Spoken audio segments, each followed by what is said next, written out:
Bem, pessoal, essa aí é a nossa página do GitHub, projeto SQL Server Integration Server, ok?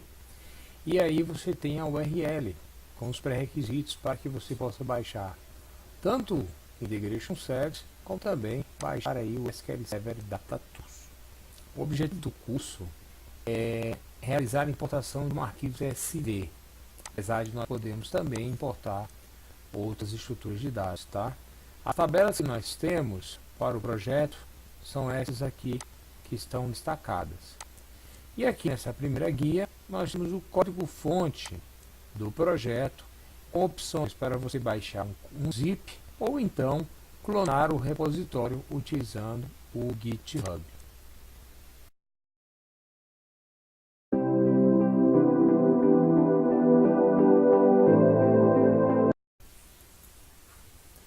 O próximo passo aqui no Visual Studio, executando como administrador, é verificar aqui dentro de um novo projeto se o template foi instalado. Então você tem aqui no lado esquerdo o template do Business Intelligence e do Visual Studio. Como o template do Business Intelligence está aqui com as opções para o Integration Service, significa que o seu SQL Server Data Tools está ok.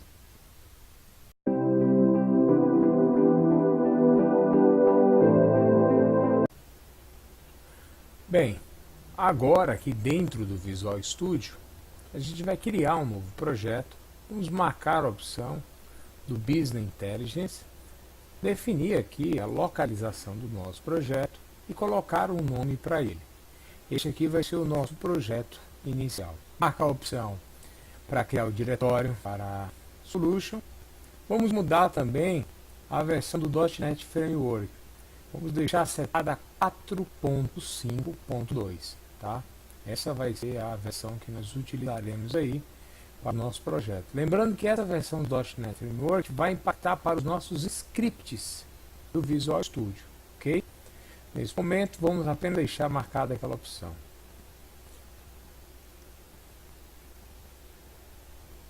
Bem, a estrutura do projeto está sendo criada. Esta aí é a tela inicial do nosso projeto do Integration. Temos as nossas conexões aqui embaixo e os componentes estão sendo carregados. Um componente de execução de comandos SQL e em cima um componente de fluxo de dados que nós veremos a seguir, tá? Dentro desse nosso Control Flow, nós temos também outras abas na nossa janela principal, ok? Uma aba de parâmetros, esta aba contendo a parte de eventos, onde você pode interpretar um erro, e também aqui o nosso explorador de pacotes, onde a gente pode visualizar as conexões, os fluxos e os nossos componentes de trabalho. Dentro aqui do nosso Solution Explorer, temos o nosso pacote, que é o package.dtsx, e vamos renomear esse cara para demo, que é o nome do nosso pacotinho, ok? Bem, o que mais eu tenho de interessante aqui nessa tela inicial do projeto? Tem aqui embaixo o nosso gerenciador de conexão. Você clica com o botão direito e aí você tem opções de conexão. OLEDB, Plotfile, ADO.NET, a execução do Analysis Server, o gerenciador de arquivo e também temos um New Connection, que pode ser qualquer outra coisa aí dentro da nossa lista de tipos de conexão. O FTP é algo bastante utilizado também com as nossas requisições HTTP. Ok?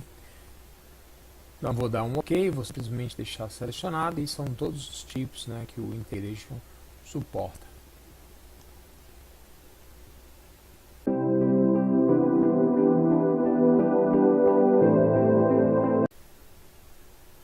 Bem, aí é o nosso banco de dados, né, contendo aí todas as nossas tabelas, o banco de dados de demonstração, está disponível lá no Git para download. Nós temos aí as tabelas principais, tabela de autores, importação de livros, a tabela de tipos de publicação de livros disponíveis e a nossa tabela de state, que é uma réplica da tabela de livros. Okay? Bem, se a gente abrir aí a tabela de autores, a gente vai verificar que ela tem um ID, que é um sequencial, e o nome do autor, e aqui uma data de cadastro, apenas isto, ok? Temos também a tabela de importação. Toda vez que você executa o integration, uma importação é realizada e um registro é armazenado nessa tabela. Esse ID é uma chave, um guide que vai ser fornecido pela aplicação que está chamando o pacote. Okay? Temos também os nossos livros e temos aí a tabela de stage. Vou falar sobre stage. Stage eu tenho a sequência que foi utilizada para importar o arquivo CSV, que é esse ID da importação, o código do livro, o nome dele, o ISBN, tipo, se é impresso ou não, o preço, o autor e a data de cadastro. Okay? Praticamente todos os campos são nulos, com exceção da chave, o ID da importação e a data de cadastro. Okay? Os tipos, nós temos lá o nome do tipo e o sequencial do tipo, referente ao livro, se ele é um livro digital ou é um livro que está impresso.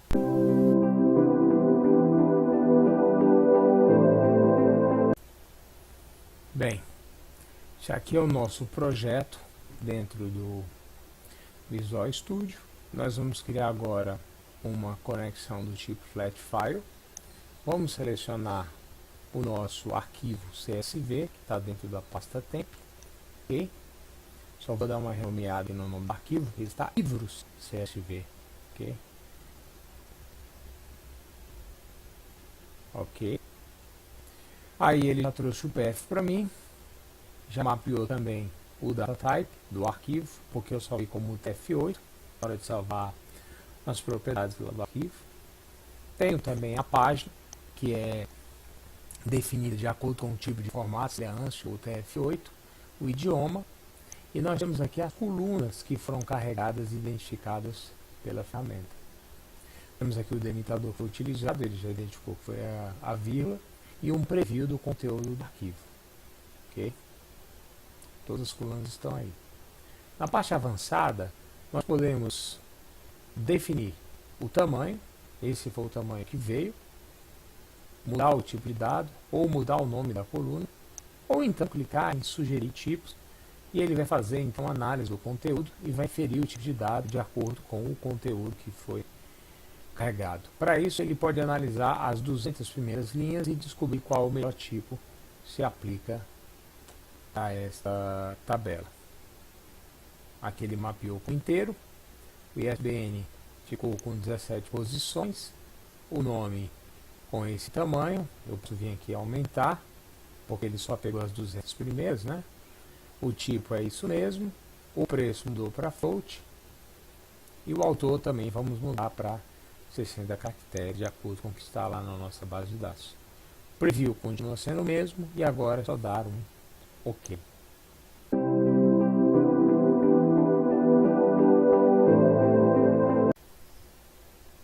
Bem, o próximo passo agora é criar uma conexão aqui com o ADO. Clico em novo, ou então verifico se eu já tenho uma conexão feita recentemente para aquele banco de dados. Eu vou deletar essa conexão e nós vamos fazer uma do zero. Vou clicar em novo, vamos colocar aqui os dados do meu servidor. Eu tenho uma opção agora de me autenticar utilizando a autenticação integrada, que é a minha conta do Windows, está vinculada com a SQL, ou informando o usuário e senha. Tá? Bem, seleciono aqui o meu banco de dados, que é o SQL Server Demo, e clico em testar conexão. Então, OK. OK.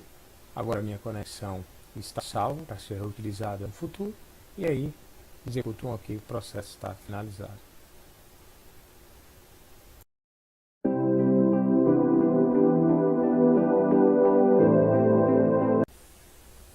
Bem, agora a gente precisa dar uma olhada aqui no conteúdo do banco. A gente vai observar que as tabelas elas já contêm algum conteúdo por conta dos testes que eu realizei, tá? Se o caso de vocês estiver tudo zeradinho, não tem problema, mas à medida que vocês forem utilizando, essas tabelas estarão todas populadas. Daí, tem um script mágico aqui, uma só procedure que eu criei, essa aqui, ó, limpa, base, que a função dela nada mais nada menos que limpar o conteúdo de todas as tabelas. Vamos criar uma nova query, digitar exec dbo ponto limpa a base, ok? Executa aí o comando, as linhas foram deletadas.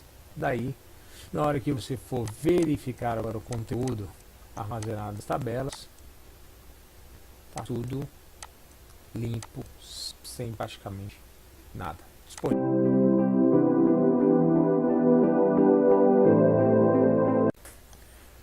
Bem, agora que nós temos aí as nossas conexões, vamos parametrizar o arquivo de entrada, né, para não ficar fixo dentro do projeto.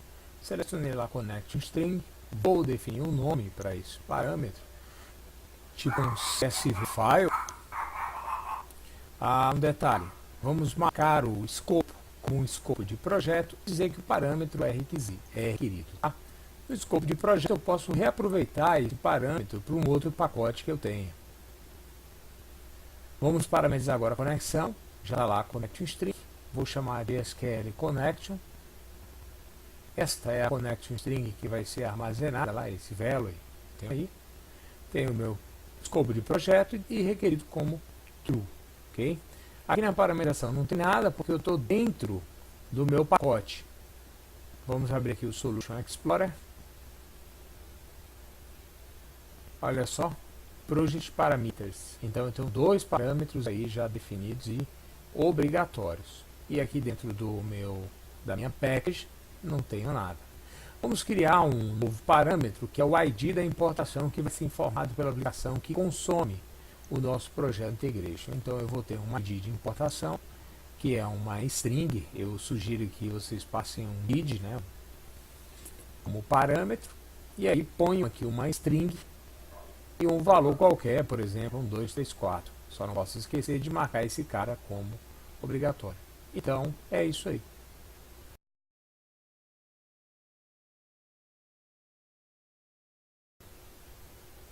Bem, para a gente resolver esse problema do Dataflow,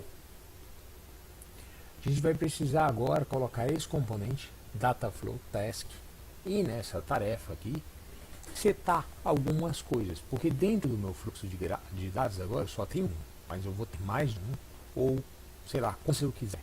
Já o Control Flow eu só tenho um, e o Dataflow eu posso ter N. Bem, aqui no nosso Toolbox eu vou selecionar um componente que é o ADO.NET, na parte de destino, está aqui em cima, e eu vou utilizar esse cara para gravar a minha base SQL. Aqui na origem, eu vou selecionar o flat file, ok? Os parâmetros, eu vou precisar converter esse parâmetro aqui, que é o meu ID da importação, porque eu vou gravá-lo na tabela, então ele vai ter que entrar dentro do fluxograma. Para isso, eu vou vir aqui e vou selecionar esse componente de coluna derivada, ok? O meu flat file já está selecionado, dou um preview, tá ok. Vou selecionar, vincular ele com a minha coluna derivada, vou selecionar o meu ID importação, vou dar um nome para esse parâmetro, chamando de ID importação, vou dar um ok. Ele já trouxe lá o tamanho, o tipo de dado que eu utilizei na origem. Okay. Vou selecionar este cara com o meu destino, que é a minha base de dados SQL. Vou selecionar agora a tabela onde eu quero gravar esses caras. Vou no meu mapeamento. E no mapeamento eu tenho aí alguns campos que vão ser mapeados, com a data também, etc. Tudo que foi identificado e ele executou aí, está lá a minha rotina. Pronto. E aqui eu tenho um log de execução do meu projeto, com a hora de início e com a hora de término da execução. Bem, abrindo aqui a tabela, a gente vai verificar que os campos foram preenchidos, com exceção do ID do livro lá, que não foi mapeado, porque o ID ele é um string e ele veio como inteiro. Então o que eu vou fazer? Eu vou usar um componente Data Conversion para que a gente consiga resolver esse problema. Então vamos aprender a usar esse componente de conversão, tá? O que eu vou fazer? Eu tenho uma conexão origem com UTF-8 no meu tipo de dados, no meu code page lá dos meus campos string, tá? Então eu tenho que prestar atenção nisso, porque na hora que eu for utilizar o meu Data Conversion, aqui na minha componente palette, aqui no meu box, eu arrasto esse cara para cá, deleto aqui esse fluxo, arrasto a seta agora para cá, seleciono o meu código, que é a minha coluna origem, a minha coluna destino eu vou chamar de ID produto convertido, o meu tipo de dado vai ser string, o tamanho vão ser 20 caracteres, e o meu código de página era UTF-8. Então eu vou aqui no final, seleciono UTF-8 e está resolvido aí o meu problema. Faço o mapeamento agora com a base SQL, vou no mapeamento e aonde tem o meu ID do livro, eu vou marcar agora com o ID do produto convertido. Só dar um OK e agora executar a rotina novamente. Tá aí, a operação foi um sucesso, sem nenhum tipo de warning.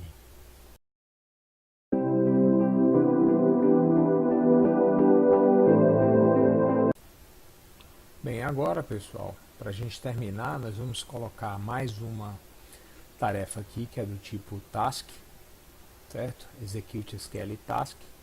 Vamos ligar este componente com o nosso componente do Dataflow. Vou marcar aqui a conexão ADO.NET, selecionar a connection string e dentro aqui do command nós vamos digitar sec e o nome da StopProcedure. Ela tem um parâmetro tipo @id importação que vai ser igual ao mesmo nome, porque é o nome do parâmetro que eu vou criar recebendo aquele ID lá do Integration Service Package, ok? Project, desculpa. Aí eu vou dar um OK. Vamos vir nos parâmetros mapping aqui do meu componente. Vamos criar um novo parâmetro. Vou selecionar o ID importação, mudo o tipo de dado dele para string. Mudo aqui o nome do parâmetro para ID importação, que é o ID que eu criei lá no StopProcedure. Se eu chamasse de novo, seria novo lá e novo aqui. Ponho 40 caracteres, que é o tamanho do campo. Vou desmarcar este componente aqui, vão disable nele, porque eu não quero que esse fluxo execute, apenas a parte associada à execução da StopProcedure que eu estou testando. Ok? Vou aqui no Progress, deu certo, a hora que ele iniciou, a duração e a hora que ele terminou o meu processo.